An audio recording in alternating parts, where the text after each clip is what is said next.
బాపట్ల పోలీసులు అసాధ్యాన్ని సుసాధ్యం చేశారు. సైబర్ నేరగాళ్లను పట్టుకోవడంతో పాటు వారి నుండి డబ్బులు కూడా రికవరీ చేయగలిగారు. ఒక రిటైర్డ్ డాక్టర్ను డిజిటల్ అరెస్ట్ పేరుతో బెదిరించి కోటికి పైగా మొత్తం దోచేసిన కేసును కేవలం 5 రోజుల్లోనే ఛేదించారు. ఇంతకీ సైబర్ నేరగాళ్లు పోలీసులకు ఎలా చిక్కారు అనేదే కదా మీ అనుమానం. ఇంకెందుకు ఆలస్యం, మీరే చూడండి.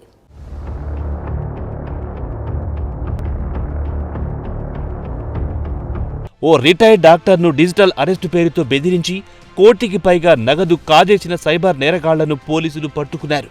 కర్ణాటకకు చెందిన 2 అంతర్రాష్ట్ర సైబర్ నేరగాళ్లను బాపట్ల జిల్లా పోలీసులు అరెస్ట్ చేశారు. తప్పించుకు తిరుగుతున్న సైబర్ నేరగాళ్లను అరెస్ట్ చేయడంతో పలువురి నుంచి ప్రశంసలు అందుకుంటున్నారు.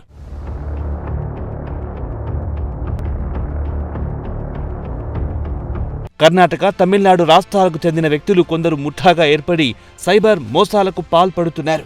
వారు రిటైర్డ్ డాక్టర్ను టార్గెట్ చేశారు. వైద్యుడికి ఫోన్ చేసి మీపై మనీ లాండరింగ్ కేసు నమోదయ్యిందని, డిజిటల్ అరెస్టులు చేస్తున్నట్టు బెదిరించారు. వైద్యుడి బ్యాంక్ ఖాతా నుంచి 1,10,00,000 తమ ఖాతాలో బదిలీ చేసుకున్నారు. బాధితుడి ఫిర్యాదు మేరకు చీరాల పోలీస్ స్టేషన్లో ఈ నెల 19న కేసు నమోదయ్యిందని బాపట్ల ఎస్పీ ఉమామహేశ్వర్ తెలిపారు. చీరాల వన్ టౌన్ లిమిట్స్లో గత 19న రిటైర్డ్ డాక్టర్ ప్రొఫెసర్ ఏలూరులోని ఆశ్రమం మెడికల్ కాలేజీలో పనిచేస్తుంటారు. నేను చీరాల టౌన్లో నివాసంలో ఉన్నప్పుడు కొంతమంది సైబర్ ఫ్రాడ్ క్రిమినల్స్ ఆయనకి కాంటాక్ట్ చేసి 9వ తేదీ నుంచి 17వ తేదీ వరకు కంటిన్యూస్గా కన్సర్న్ బాధితుడితో టచ్లో ఉండి in the name of TRAI officials అనేసి, సిబిఐ అఫీషియల్స్ అనేసి అండ్ ముంబై క్రైమ్ బ్రాంచ్ అని చెప్తూ అతన్ని థ్రెటన్ చేసి డిజిటల్ అరెస్ట్కి గురి చేసి 1,10,00,000 ఆ బాధితుడి నుంచి ఆ సైబర్ క్రిమినల్స్ మనీ ట్రాన్సాక్షన్స్ చేయించడం జరిగింది. 9న కాంటాక్ట్ చేసిన తర్వాత సుమారు 17వ తేదీ వరకు కూడా ఆ బాధితుడు తను సైబర్ నేరగాళ్ళ క్రైమ్ బారిన పడ్డాననేసి గుర్తించలేకపోవడం, 19న పూర్తిగా 1,10,00,000 సంబంధించినటువంటి ట్రాన్సాక్షన్స్ చేసిన తర్వాత తను మోసపోయానని చెప్పి తెలుసుకొని పోలీసుని ఆశ్రయించడం జరిగింది. సో డే 1 ఇట్ సెల్ఫ్ మేము కేసు రిజిస్టర్ చేసి ఇమీడియట్గా ఈ సైబర్ డిజిటల్ అరెస్ట్కి సంబంధించి ఈ నేరాన్ని డిటెక్ట్ చేసే ప్రాసెస్ని వెంటనే చేపట్టడం జరిగింది.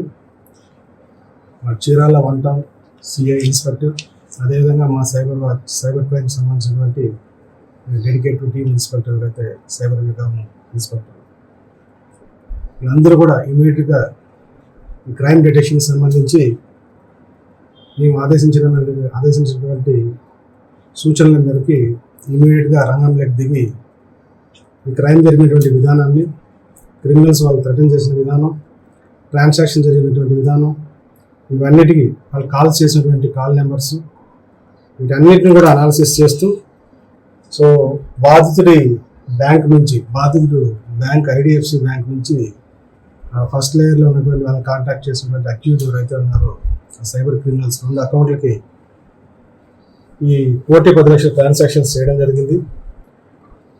ఫస్ట్ లేయర్లో 2 అకౌంట్లకి Yes bank and HDFC banks 3 నెంబర్ల నుంచి ఆ యొక్క రిటైర్డ్ డాక్టర్ ప్రొఫెసర్ ఎవరైతే ఉన్నారో ఆయన కాంటాక్ట్ చేసి ఆయన యొక్క ఐడిఎఫ్సి బ్యాంక్ నుంచి సుమారు 1,10,00,000 ఈ నిందితుల 2 అకౌంట్లకి ఎస్ బ్యాంక్ అండ్ హెచ్డిఎఫ్సి బ్యాంక్స్కి ట్రాన్స్ఫర్ చేయించడం జరిగింది 11వ తేదీ.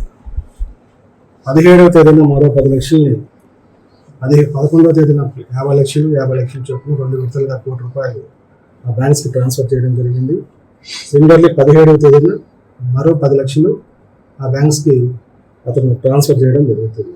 19న మన క్రైమ్ రిపోర్ట్ అవ్వడం జరిగింది.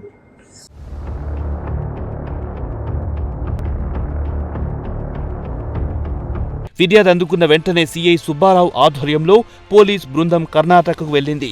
బ్యాంక్ లావాదేవీల విశ్లేషణ, కాల్ డేటా వివరాల record, cell phone tower signals ఆధారంగా ఇద్దరు నిందితులను గుర్తించి అరెస్ట్ చేసింది. ఎన్సీఆర్పీ పోర్టల్లో పరిశీలించగా నిందితులు 8 రాష్ట్రాల్లో 14 కోట్లు విలువైన సైబర్ మోసాలకు పాల్పడినట్టు తెలిసింది. వారి ఖాతాలకు సంబంధించిన 55 లక్షల విలువైన లావాదేవీలను అధికారులు స్తంభింపజేశారు.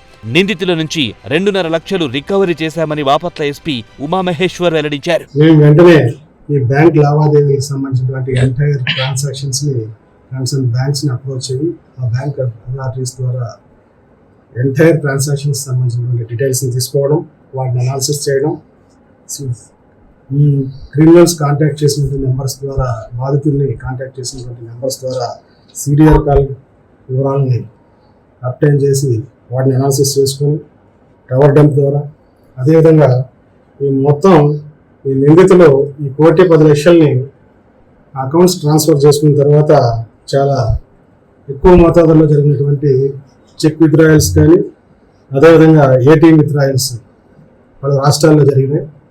కర్ణాటక రాష్ట్రాల్లోనూ, తమిళనాడు రాష్ట్రంలోనూ ఈ ట్రాన్సాక్షన్స్ జరిగినట్టు మేము వెంటనే గుర్తించడం జరిగింది.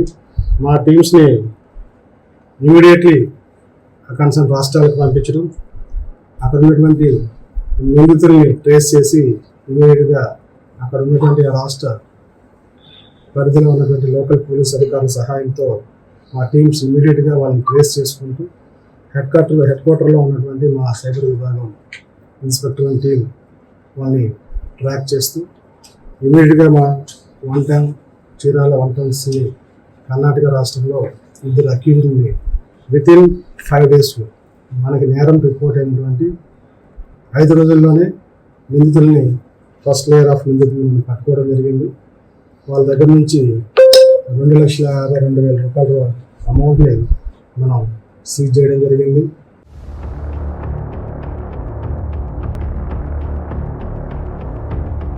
కర్ణాటక పోలీసుల సహకారంతో నిందితులను అరెస్ట్ చేసినట్టు బాపట్ల ఎస్పీ ఉమామహేశ్వర్ తెలిపారు. ఈ నేరానికి వినియోగించినటువంటి మొబైల్ డివైజెస్ని, ఇతర ఎలక్ట్రానిక్ పరికరాలు కూడా సీజ్ చేయడం జరిగింది.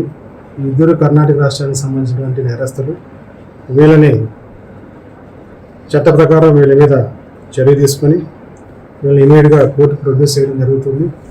వీళ్ళని పోలీస్ కస్టడీకి తీసుకొని తదుపరి దర్యాప్తుకు సంబంధించినటువంటి అంశాలన్నింటినీ పరిశీలించి ఈ నేరంలో ఇంకా ఇన్వాల్వ్ అయినటువంటి వాళ్ళ నేరస్తుల్ని ఇమీడియట్గా గుర్తించి పూర్తి స్థాయిలో వాళ్ళందరి మీద లీగల్ యాక్షన్ తీసుకోవడం జరుగుతుంది.